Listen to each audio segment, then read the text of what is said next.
حضرت امام زین العابدین علیہ السلام کو جب کوئی مہم درپیش ہوتی یا کوئی مصیبت نازل ہوتی یا کسی قسم کی بے چینی ہوتی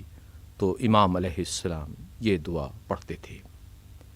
اے وہ جس کے ذریعے مصیبتوں کے بندھن کھل جاتے ہیں، اے وہ جس کے باعث سختیوں کی باڑھ کند ہو جاتی ہے، اے وہ جس سے تنگی و دشواری سے وسعت و فراخی کی آسائش کی طرف نکل جانے کی التجا کی جاتی ہے، تو وہ ہے کہ تیری قدرت کے آگے دشواریاں آسان ہو گئیں، تیرے لطف سے سلسلہ اسباب برقرار رہا اور تیری قدرت سے قضا کا نفاذ ہوا اور تمام چیزیں تیرے ارادے کے رخ پر گامزن ہیں۔ وہ بن کہے تیری مشیت کی پابند اور بن روکے خود ہی تیرے ارادے سے رکی ہوئی ہیں۔ مشکلات میں تجھے ہی پکارا جاتا ہے اور بلیات میں تو ہی جائے پناہ ہے۔ ان میں سے کوئی مصیبت ٹل نہیں سکتی مگر جسے تو ٹال دے، کوئی مشکل حل نہیں ہو سکتی مگر جسے تو حل کر دے۔ پروردگار عالم، بار الہ، مجھ پر ایک ایسی مصیبت نازل ہوئی ہے جس کی سنگینی نے مجھے گراں بار کر دیا ہے، اور ایک ایسی آفت آ پڑی ہے جس سے میری قوت برداشت عاجز ہو چکی ہے۔ تو نے اپنی قدرت سے اس مصیبت کو مجھ پر وارد کیا ہے اور اپنے اقتدار سے میری طرف متوجہ کیا ہے۔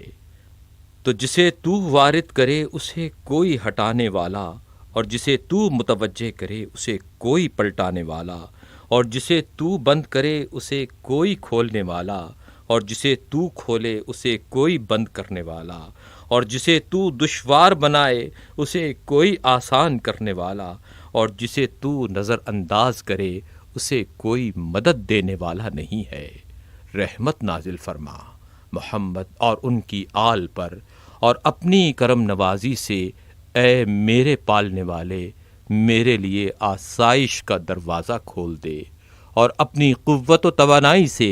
غم و اندوہ کا زور توڑ دے، اور میرے اس شکوہ کے پیش نظر اپنی نگاہ کرم کا رخ میری طرف موڑ دے، اور میری حاجت کو پورا کر کے شیرینی احسان سے مجھے لذت اندوز کر،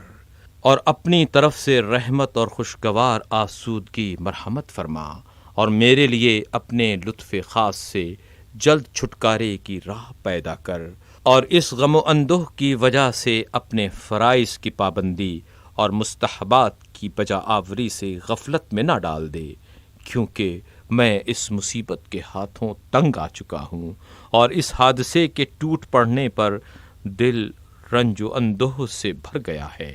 جس مصیبت میں مبتلا ہوں اس کے دور کرنے اور جس بلا میں پھنسا ہوا ہوں اس سے نکالنے پر تو ہی قادر ہے،